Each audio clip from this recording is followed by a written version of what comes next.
Hey guys, welcome back. I hope you are having an amazing day. Let's get right into the stories. The first one is a pro-revenge story. This is a story about my college buddy Mark's grandfather and how he handled his inheritance in an unconventional way. He had two sons, Jake and Michael, and each of them also had two kids. In the last 6 months of his life, around 2019, Mark and I visited him every morning and evening. You see, he didn't want to move into a retirement home, and apart from needing assistance getting ready in the mornings and evenings, he was pretty self-sufficient. Now, a little background. Back then, we still had a mandatory 1-year military service, but there were ways around it. The most common way was to claim conscientious objection. You just had to write a 1-page essay explaining why serving in the military would violate your personal ethics, and they had to accept it. But that meant you had to do civil service instead. Civil service jobs were essentially any role that served society in some way, like working in a kindergarten, retirement home, hospital, or delivering meals to the elderly. You'd get paid the same as soldiers with similar benefits like housing, healthcare, and food allowance. I did my civil service at a retirement home, and it was an eye-opening experience that really matured me. Anyway, after finishing my civil service, I was just looking for some temporary work to make some cash. That's when Mark approached me, saying his grandpa needed help getting ready but didn't want to go to a nursing home yet. He later admitted his grandpa had threatened to kill himself rather than move to one. Since I knew how to assist the elderly from my time at the retirement home, Mark asked if I could show him how to care for his grandpa. Mark was one of my closest friends, and I really liked his grandpa too. He was like a bonus grandpa to me growing up, so I agreed. The plan was for me to train Mark for a couple of weeks and then supervise him for another couple of weeks before he took over fully. But we ended up doing it together for over 6 months until his grandpa had a stroke and passed away within 2 days at the hospital. 2 days later, Mark asked me to come with him to the lawyer's office for the reading of the will. His grandpa had specifically requested that it be read the day before his burial, which is a bit unusual but legal. I asked Mark why I was invited, and he told me the lawyer had extended an invitation since his grandpa had left me something as a thank you for my care. I was a bit embarrassed, but also touched that the old man had valued my help so much. Now, Mark's dad Jake is an entitled jerk, and the same goes for his uncle Michael. We arrived at the lawyer's office, and this happened. Jake, to me. "Why the hell are you here? I know Dad jokingly called you his 5th grandkid, but this is for real family only." Michael: "I bet the little moocher was hoping to get some money in the will." Me: "I was asked to be here by the lawyer. Take it up with him if you have an issue." Jake: "If you pulled some stunt to get your hands on his money, I'll sue you so hard your grandkids will still need lawyers." Mark: "Show some respect and stop yelling. I know you two didn't really care about your own dad, but at least have a shred of decency." Michael: "How dare you talk like that to your elders, you little crap." Mark shouting: "You get exactly as much respect from me as you showed your father. None." That shut them up, at least momentarily. We sat down and had to wait for Jake and Michael's other kids to arrive. The two of them sat behind us, and what they were saying really made my blood boil. Apparently they had both bought new cars, jewelry for their wives, and planned lavish vacations, all on credit, expecting to pay it off with the inheritance money. Not a single word about missing their dad or being sad he had died, just entitlement and greed competing over who could blow through the money faster. Finally, when everyone had arrived, the lawyer read out a letter, which I'll summarize here. "In recent years, I've realized that some family members cared about me more than others. I'm especially disappointed in my sons, Jake and Michael, but I wanted to be fair and impartial, so I came up with a point system. Letter, phone call, 1 point, plus 1 extra for very long calls. Visit, 2 points per hour, plus 1 point per hour of travel time. Helping me with something, 3 points per hour. Here are the final totals over the last 3 years. Jake, 8 points. Michael, 10 points. Michael's kid, 1, 150 points. Michael's kid, 2, 133 points. Jake's other kid, 288 points. Mark, 7,341 points. Mark's friend, me, 5,883 points. My lawyer has liquidated most of my assets, except for the house. Once it's sold, the money will be divided according to these point totals, determining the value of each point. Everyone will then receive a share proportional to their points." For a minute, you could have heard a pin drop. Then Jake and Michael started shouting simultaneously, insisting they knew we had pulled some trick and that the will would never stand up in court. Of course, they tried suing. Michael's kids joined him, while Jake's other kids sided with him. But they lost. There was also a secret clause, not read aloud that day, stating that anyone who contested the will would forfeit their share of the inheritance. It took nearly 3 years for all the legal battles to conclude. I was floored when we finally got the money. It was far more than I felt comfortable accepting. I wanted to give some to Mark's cousins, but he convinced me to keep it all, saying, "You cared for him when he needed you, without expecting anything. That makes you more family than any of those brickheads." They got what they deserved. Mark's grandpa had found a brilliant way to acknowledge those who genuinely loved and supported him, while shutting out the greedy opportunists hoping to cash in. An unorthodox approach, but one that rewarded genuine care and punished selfishness. The next one is an entitled people story. Moving to a new neighborhood is always a gamble. You never know what kind of folks you'll end up living next to. Unfortunately for me, I ended up with the neighbor from hell.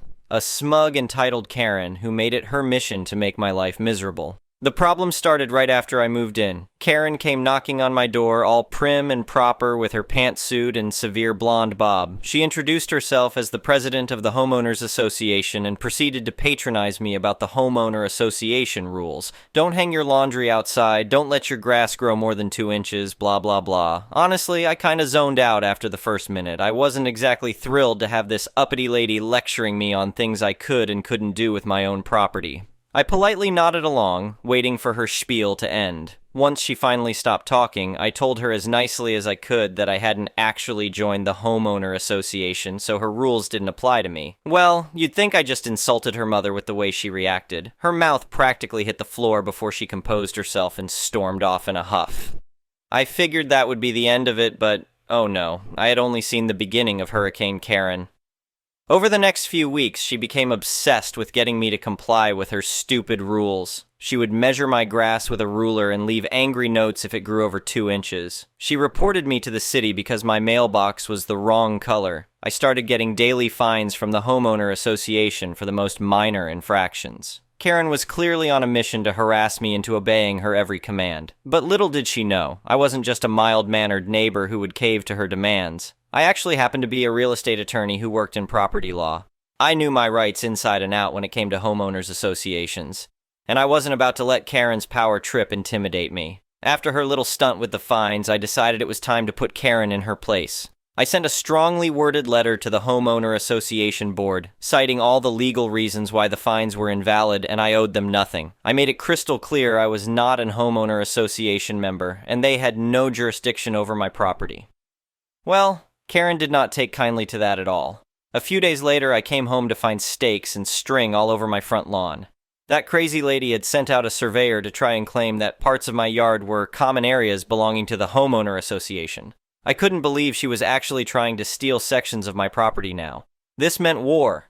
I called the cops to report the unauthorized survey of my private property. The cops came and tore down all the stakes and string, warning Karen to stay away from my land. But we all know Karens don't give up that easy. She shifted to making my life hell through threats and intimidation instead of fines. She would leave notes like, "Your time here is limited, and this neighborhood would be better off without you." Her favorite thing was to blast loud music facing my house late into the night to keep me from sleeping.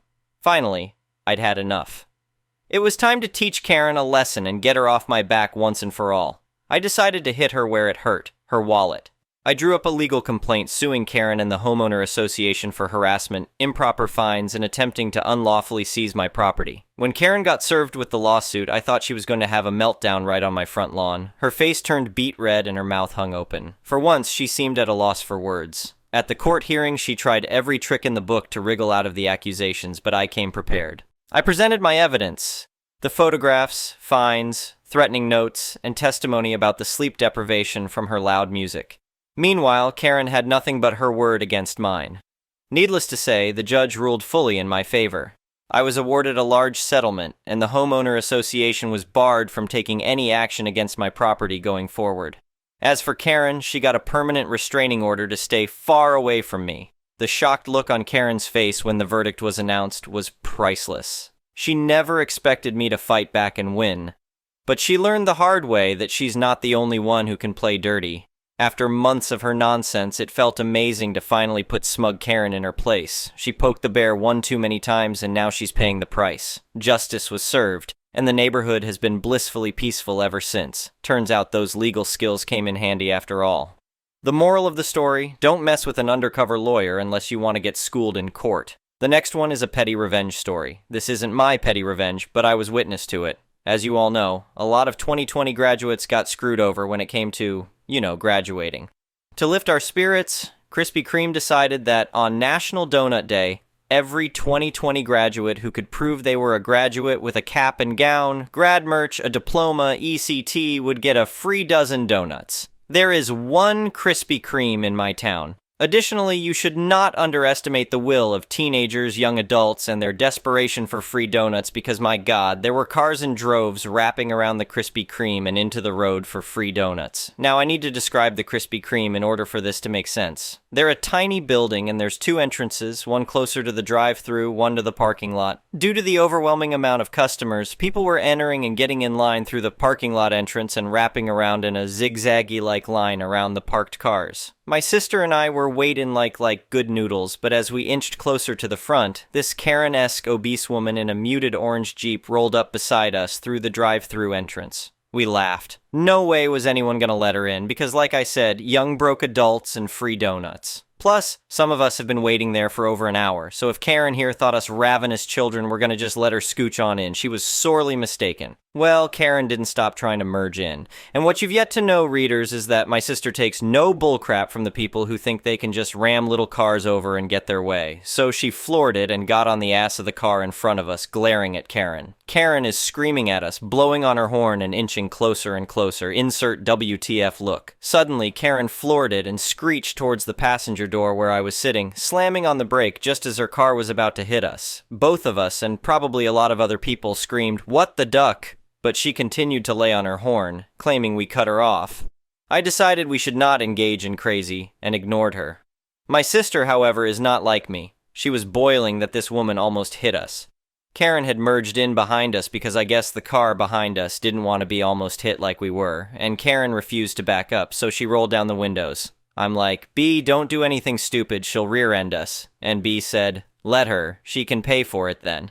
Karen wanted to order special donuts, apparently, and was being stupidly specific with each one. Or at least that's what little I heard over my sister's petty revenge. B had pulled up a playlist of graduation music. You know, the type they play as you walk across the stage to freedom or to a 9-5. And watching in her rear mirror, every time Karen opened her mouth, she cranked the radio as loud as it would go, drowning her out. Karen would lay on her horn demanding we shut up. B would turn it down.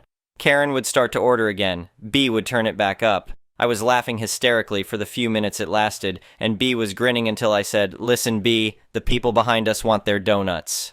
Reluctantly, B gave in and rounded the corner to get out donuts. We could hear Karen screaming her order and how, "They better get them right!" As we pulled up, they asked for proof, and the girl said, "1 dozen donuts, gotcha," and ducked back inside. We waited. Karen rolled in behind us. A different worker appeared at the window. She leaned out.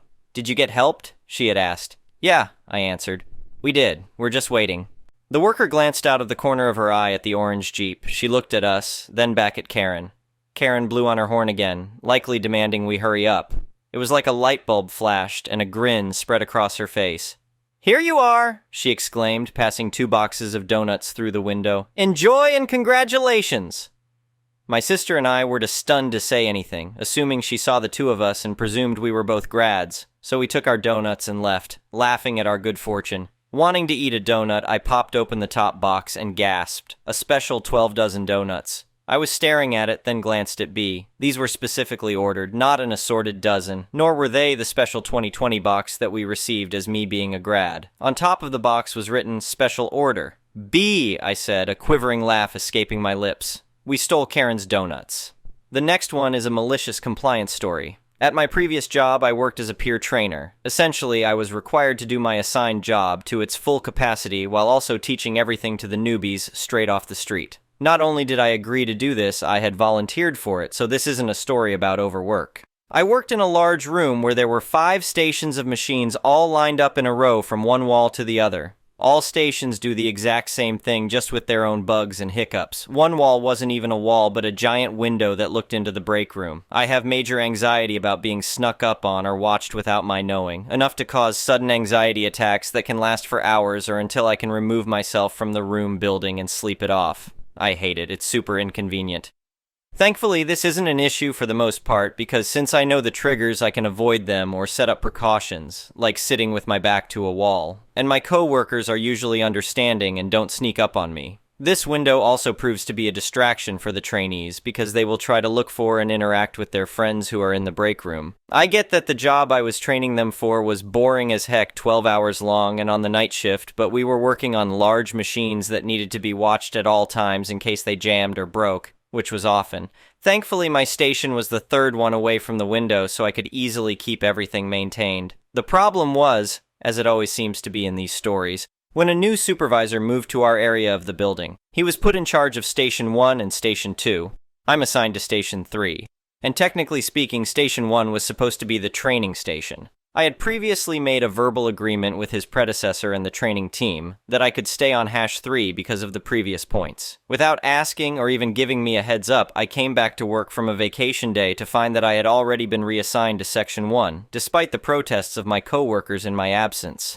Not to be that person, but there was a reason the training team was so willing to bend the rules for me. I was really good at my job. I was the go-to person to ask when something broke, and even maintenance couldn't fix it. I've been told by my own leads that they refused to let me transfer off their team without my insistence. So a sudden and unprompted transfer like this was commonly considered extremely rude and was usually used as a punishment. I figured that, as I had never met this new super before, I would just go talk to him and strike up the same deal as I had with all his predecessors for 4 years. I even had the lead for Station 1 come with me to confirm my case and act as witness. She knew me well as an operator because I'd come over to help her fix her machines all the time. I quickly realized that he was not going to budge on the transfer, so I told him calmly that I was ready to quit being a trainer that day and to have the extra pay cut off immediately. It's not like I was going to lose my job and the trainer pay was less than $1 more an hour. I was doing this because I wanted to, not because I needed it. He was shocked. We eventually agreed that I'd finish training my current trainee in my area while he looked for someone else, and until my request to quit training made its way to payroll. Cool. Apparently, not cool. He came back 3 days later saying, with no proof or paper, claiming that HR said I had no choice. This bothered me for a few reasons. First, he did not call me into a meeting for this. He, despite my many warnings to him about my anxiety triggers, snuck up behind me with a group of supervisors to deliver the order. Second, none of the supervisors with him were actually ones in charge of me in any capacity. My lead, direct supervisor, or any of the training team that I was under were not there. I want to make this clear, this man was not my boss in any way. He was assigned to the training section, yes, but had no authority over the trainers as trainers. So if a trainer was operating on a different section, he had no authority. The third thing that bothered me was that instead of looking for a new person like he promised, he took the time to find a way to force me to do what he wanted. As soon as he and his group appeared out of nowhere to quite literally surround me and block me in, I could already feel that stupid fight or flight kick in. I could barely keep my brain together enough to actually register what they were telling me. I could only agree in hopes that it would get them to leave sooner, hoping that I might be able to calm myself down and get in control again. I really hate causing a scene. When they left, I went to break before I moved to Section 1. Finally, this is where the malicious compliance comes in. Despite my best efforts, I could not calm myself over break. So when I went back and moved to sit beside the giant window, the added anxiety of that hit me pretty hard, just like I had warned. So I decided that since this came with a full and repeated warning from my end, I wasn't going to do anything to mask the anxiety attack this time. I don't have them often, and usually do my best to minimize the burden they cause to the people around me. This results in a few silent tears and lots of fidgeting and a bit of pacing. This time, however, I just let it happen. We're talking rapid, frantic pacing, red-faced and tears streaming down my cheeks, strained breathing and digging my nails into my arms and hands. My poor trainee had no idea what was going on, and I was unable to teach her anything because I will go non-verbal when my anxiety acts up, which means I'm completely useless as a trainer. When my coworker got back from his break, a prior trainee of mine and an old sweetheart, he covered me so I could go home. After a few calls and texts to my leads and coworkers, I used up some PTO and didn't come back in until I was no longer officially a trainer and could transfer back to my area. That supervisor was fired a few weeks later due to multiple complaints on top of being caught in the act of ducking a coworker inside the building. She got fired too, much to the joy of everyone else. She was a Karen and a suck-up, and yelled at two of my very young and nervous trainees for following orders she didn't understand. Honestly, they're a match made in hell, and I hope they ended up happily together so no one else would have to suffer their attention. Thank you for watching. I would really appreciate it if you could like the video and subscribe to our channel if you haven't already. We'll see you again tomorrow.